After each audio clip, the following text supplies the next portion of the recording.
Welcome to EPG Pathshala. I am Dr. Rita Choudhury from the Department of Ancient Indian History and Culture, University of Calcutta. Our subject today is Indian culture. The paper is on polity, and in this context, the module is Manusmriti, which we'll be discussing. Now, in my previous lecture, I have discussed about what an outstanding work the Arthashastra of Kautilya is concerning statecraft. There are other texts which have been compiled later and which also discusses various aspects of statecraft which we can compare with the Arthashastra and understand what new it has to say about the subject. Our objectives are to understand that the Manusmriti is an outstanding manual on ancient Indian polity. We will be analyzing the date, the chapters and contents, and the various aspects of political thought that have been included therein. In the introduction, we have to understand that Manusmriti is one of the outstanding works on ancient Indian polity. It refers to administration, kingship, the duties and responsibilities of the king, and various other aspects of Indian polity. Occupying a position of exceptional significance, the Manusmriti is considered to be a manual of administration. Manu's administrative principles does not suggest that they were intended to be a code of law for any particular group inhabiting a specific geographical area, though his treatise relates to Hindu society and polity. The Manusmriti occupies a place of highest authority in Indian polity, is manifested in the application of its injunctions in various branches of Indian administration. Now, just to recapitulate, we can understand that along with the Arthashastra of Kautilya, we have other texts like the Manusmriti, the Nitisara of Kamandaka, then the Shukraniti, which tries to analyze, to elucidate the principles of good governance and what was expected from a king, from an efficient king. Now, we have, though we do not have any formal political philosophy, we must understand that the science of statecraft was much cultivated, and it is amply evident from all these texts. We go on to discuss the date of the Manusmriti. The oldest and the most well-known of the treatises is that of Manu, also called Manu Sangita or Manava Dharma Shastra. While other scholars, some scholars assign it to 200 BCE to 200 CE, others thought that it was a product of the Sunga period on the ground that it exalts the position of the Brahmins and accords divine sanction to kingship. However, it has been suggested that its style and content suggests that its final compilation took place in the 2nd century CE or later. Now, regarding the date of texts such as the Arthashastra, the Manusmriti, there is much controversy because we find that within the contents only there is differences in style and of presentation. So, scholars have given their views as to what can be the actual time frame of the text concerned. We go on to the chapters that we have, that is contained within the text. The Manusmriti consists of the following chapters: the origin of the world and sources of law, dharma of the 4 social classes, rules relating to law, rules of action in normal times, dharma of a Brahmin, rules of action for a king, rules of action for Vaishyas and Shudras, rules of action in times of adversity, rules relating to penance, determination regarding engagement in action, fruits of action, rules of action for Supreme God. Now, from the contents, we can understand that it relates, analyzes various aspects of human conduct. So, we cannot say that it was only a political treatise. Though in this context, we will be discussing all the political aspects of the text, but he also discusses various kinds of human conduct concerned. We go on to the king. According to Monu, I quote, "The Creator created the king for the protection of all this world, when everything ran through fear hither and thither, as there was then no ruler of the world." He continues, I quote, "If the king does not seditiously employ Dando for punishing those that deserve it, the strong would torment the weak, as fish are fried on a pike, or as in water, fish devour each other." I unquote. Therefore, Motshonnai, this means that when bigger fishes devour the little fishes in the water, operates in the absence of a king or Rajako, or when there is no fear of punishment. It has been suggested that the emphasis of the importance of coercive power was probably because of the growing forces of disorder in post-Mauryan times. According to Monu, I quote, "The Creator created the king from essential parts taken from Indra, the wind god, Jamo, the sun, Ogni, Borun, the moon, and Kuber." Unquote. He then suggests that the king should have the luster of and imitate the first 7 of these, with the earth as the 8th. Now, you may remember in our previous modules we discussed, when we were discussing on the origin of state, we have discussed that scholars have emphasized on the divinity of kings, and they, according to them, it was the king, human king was divinely ordained, and so he held his power through the blessings of the Supreme Being. So this here we see in the Manusmriti an elaboration of the theory which has already been discussed. So we see how he depicts the king as, or the god as king, or the king as god. The concept of king's divinity was occasionally advanced to the effect that rather than to consider the king as being elevated to the godhead, it was a god who had come upon the earth to be king. In this, Monu asserts, I quote, "Even an infant king must not be despised, for he is a great deity in human form." Unquote. Indeed, Monu considered the king's divinity as one of the reasons for which a king was entitled to obedience. Now, before we go on, just a little recapitulation of all that I have said. Here I have given a lot of quotations because that brings out the fact that Monu believed that the king is a god himself in human form.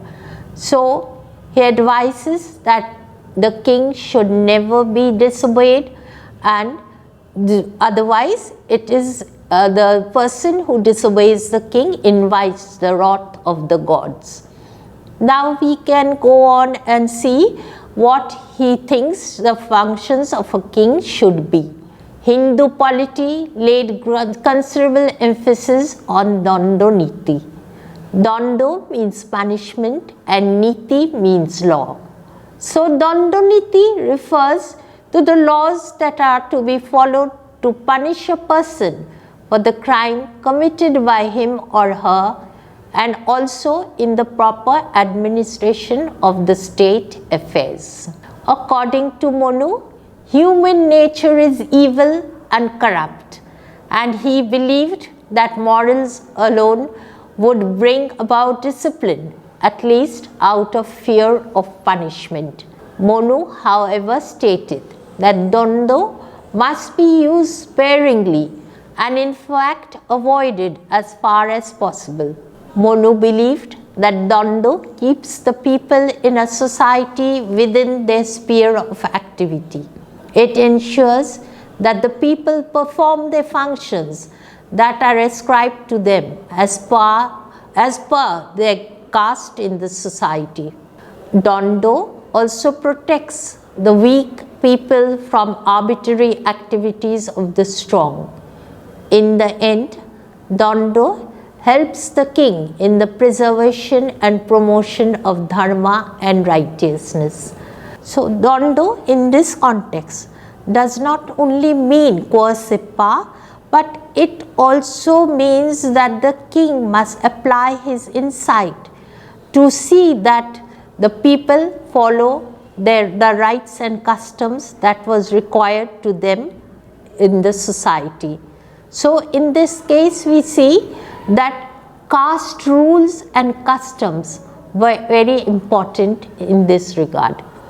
Now we go on to another aspect of functions, that is taxation. Monu has also talked about state finances. He has empowered the king with the right to collect taxes for providing protection to the people. According to him, the principle of taxation should be thus, I quote, "As the leech, the calf and the bee take their food little by little, even so must the king draw from his realm moderate annual taxes." Monu fixed the percentage of tax on land and cattle as not less than 25% and 20% respectively. Monu, however, cautions the king thus, I quote, "Let him not cut up his own root by levying no taxes, nor the root of other men by excessive greed. For by cutting up his own root or theirs, he makes himself or them wretched." Monu also advised the king that the entire amount collected through taxes must be used for the welfare activities like helping in agriculture, promoting trade and industry, etc. So, what we understand from this portion of our lecture is that taxation, it was felt that taxation was an imperative necessity, and for all the activities of a good government, taxes, money was required. But there is, in addition, there is advice given to the king that he must be very careful not to overtax the people, so that it can bring about the destruction of the old system. Now, another aspect of our functions, justice and the judicial system. Monu was the earliest of the ancient political thinkers of India to have emphasized on the need for fair justice and proper judicial administration. He claimed that a king cannot rule without justice. The main duty of the king is to protect the good people and punish the bad ones. To protect the weak, especially orphans, widows and the old, is the supreme duty and the highest religious duty of the king. Monu was of the opinion that the king must pay attention to the entire judicial system. He, however, did not support equal treatment of all castes in the society, and in fact greatly favored the Brahmins. He also linked justice to dharma, and that justice must be provided based on righteousness. So, Monu expected the king to be well versed in the Dharma Shastras and other literature, for the proper pronouncement of justice, as well as the well-established customs and practices. He clarified that if a wrong judgment is given, it must be reversed when it is found that whom the court produced was wrong or the recordings were incorrect. He also suggested corporal punishment and fines as high as 1,000 panos on those who improperly settled cases. So, we see from this part of a discussion that Monu was well aware that one of the king's most important duties was to deliver justice to his people. But it is also noticeable that caste considerations influenced his sense of justice. For we see that he was very partial towards the Brahmanas, and he has given many kind of instructions regarding what amount of justice can be doled out to the Brahmanas, can be given, what amount of punishments can be given to the Brahmanas. And we also notice that for the same crime, there is the Shudras and the Vaishyas received heavy penalty, but the Brahmins were let off lightly. So now we discuss the interstate relations as expounded by Monu in his Manusmriti.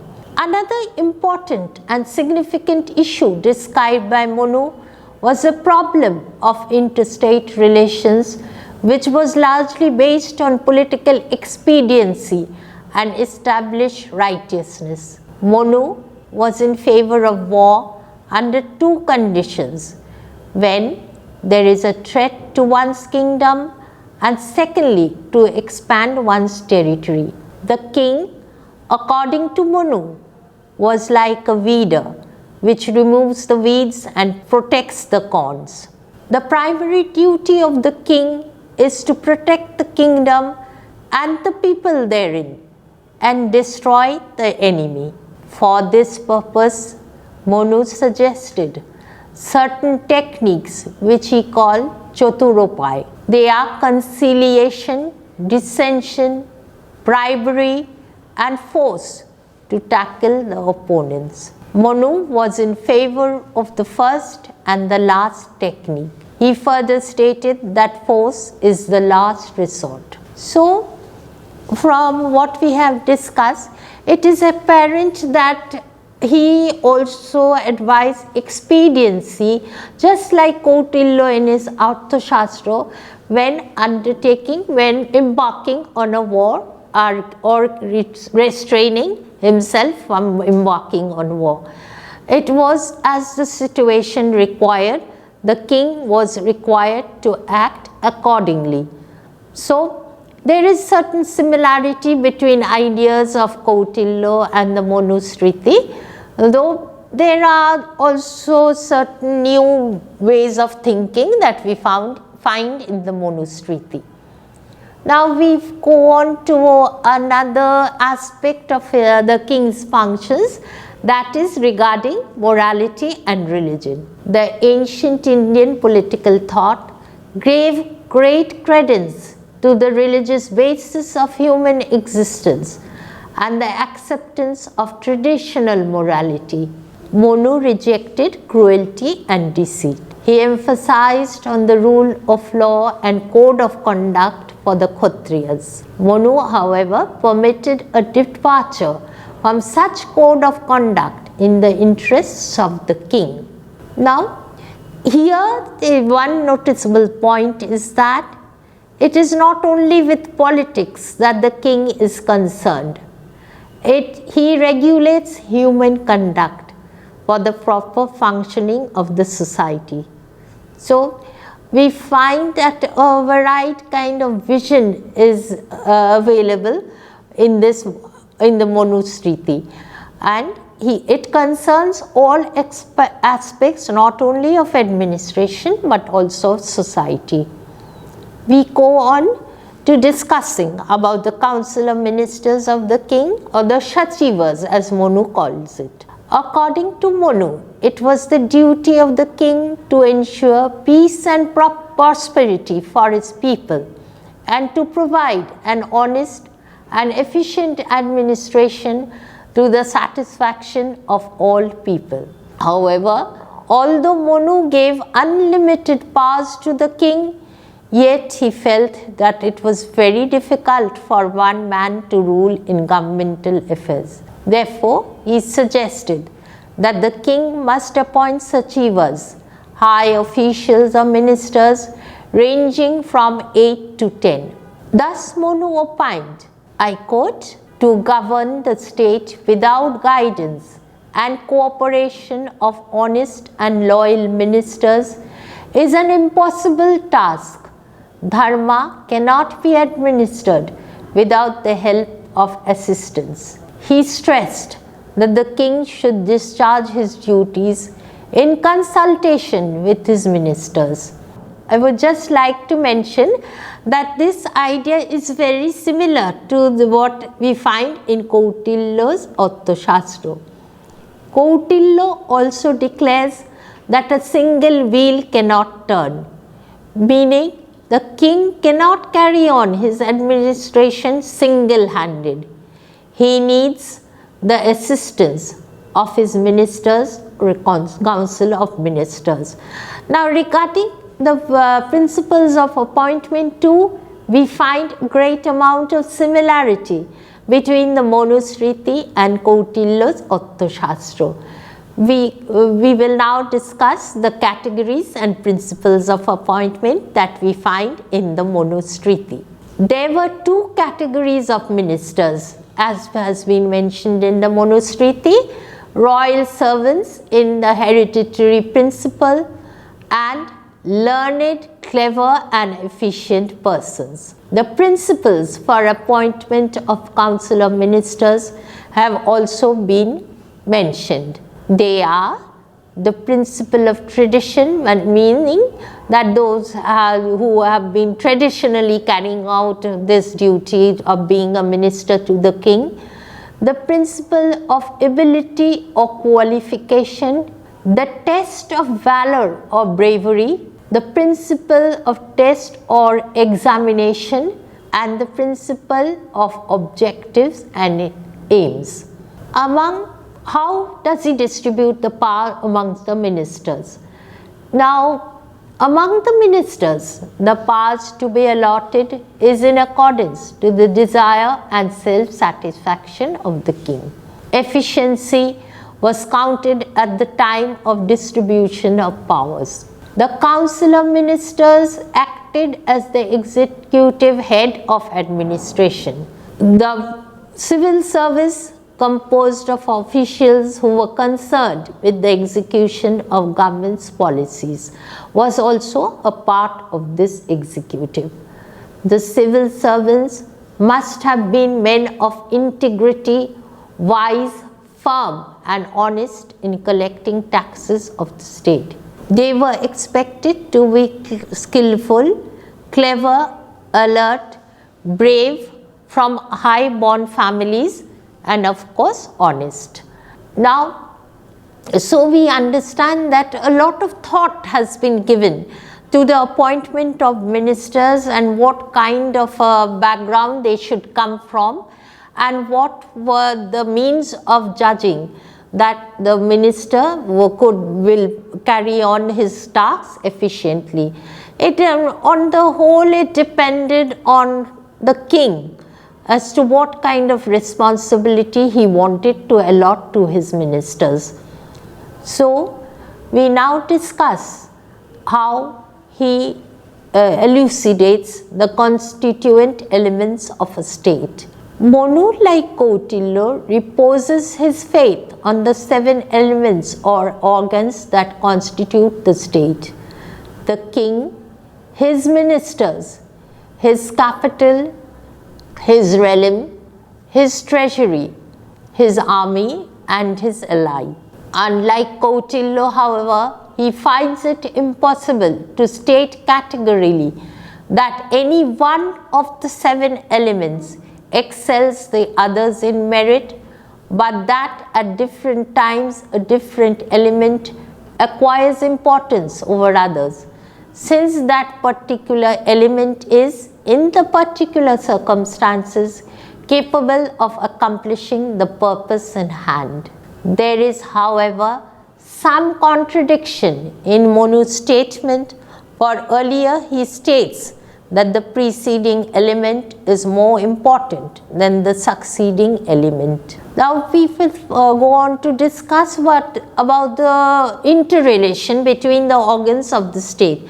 Now in some of my previous models I have discussed that there are constituents of the state that all the scholars agree upon, but it must also be realized that interdependence between the different organs was an absolute necessary for an efficient administration. Now Monu also expresses the close interrelation of the organs in clear terms. To begin with, for the first time, he and the Shanti Parbo of Mahabharata use the term Ongo, which implies that the organs are comparable to the limbs of the body. Secondly, he compares the organs to the three staves of a sannyasin, well knit together so as to form a single staff. Now, this on the whole, we have discussed the various aspects of administration that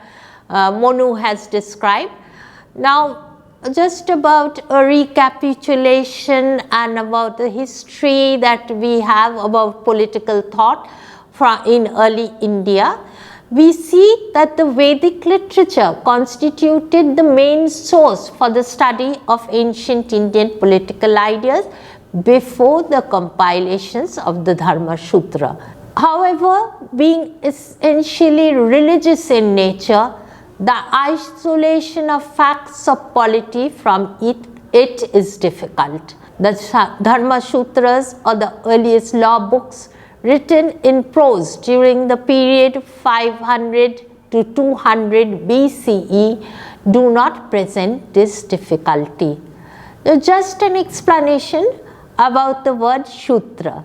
Sutra literally means thread, but in this context, they are described as manuals of instructions, especially regarding instructions of how to conduct sacrifices in accordance with the laws that have been prescribed by the Brahmanas. Now we find that later on the instructions had become very obscure and a new set of texts were required. That was when the Dharma Sutras were written. So, apart from the Sutras which give us an explanation of this sacrificial rituals, the principles regarding the sacrificial rituals, we have the Grihya Sutras, or manuals regarding household sacrifices, and then we have the Dharma Sutras regarding the public, what the public required to accomplish. Now, these Dharma Sutras were later transformed into larger versified forms, and that is when we find the Dharma Shastras like the Monu Dharma Shastra, the Yajnavalkya, Narada and Vishnu, and so on. Later on, we have a large number of texts which we call the Dharma Shastras. Now, the Dharma Sutras, also known as Dharma Shastras, which cover all kinds of legal texts including commentaries, developed into the Smritis written in verse. The oldest and the most well known of the Smritis is in that of Monu, also called Monu Sangita or the Manava Dharma Shastra. Various aspects about polity are discernible from the different sections of this text, which attest to its indispensability in the present context. So, we end our module on the Monu Dharma Shastras at this juncture. I hope if you want to understand other aspects of this module, please visit EPG Pathshala and you will be finding all the data that you require. Thank you.